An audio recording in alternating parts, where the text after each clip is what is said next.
শাড়ি কেলেঙ্কারির বিতর্কে যখন বারবার আলোচনায় তানজিন তিশা, ঠিক তখনই যেন পুরো পরিবেশ বদলে দিলেন তিনি। কারণ সোলজার সিনেমার ফার্স্ট লুক পোস্টারেই বাজিমাত করে ফেলেছেন এই জনপ্রিয় অভিনেত্রী। গত সোমবার সন্ধ্যায় প্রকাশ পাওয়া সোলজারের প্রথম ঝলকেই তানজিন তিশা ছিলেন একেবারে ভিন্ন রূপে। সাদা স্লিভলেস টপ, গ্রে অ্যাশ রঙের প্যান্ট, পেছনে ফিরে তাকানো শক্তিশালী ভঙ্গি আর চারপাশে ছড়িয়ে থাকা দাবার গুটি। এই লুক দেখে নেটিজেনদের একটাই মন্তব্য, এমন তিশাকে আগে কখনো দেখেনি।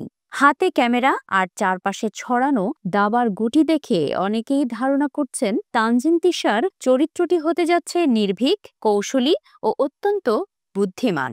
এক কথায় স্ট্রং ফিমেল লিড। পোস্টার ফেসবুকে শেয়ার করে তিশা লিখেছেন, আপনাদের সৈনিক আপনাদের সেবায় নিয়োজিত।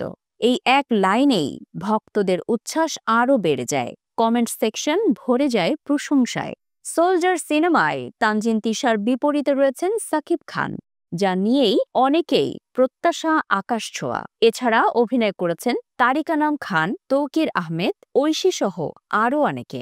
সোলজার সিনেমা পরিচালনায় সাকিব ফাহাদ, প্রযোজনা করেছেন Sun Music and Motion Pictures Limited. Eid কেন্দ্রিক মুক্তির প্রচলিত ধারা ভেঙে সিনেমাটি মুক্তি পাবে অন্য সময়। নির্মাতা জানিয়েছেন, গল্প ও নির্মাণের গুরুত্ব বিবেচনায় দর্শকদের জন্য আলাদা সময় বেছে নেওয়া হচ্ছে।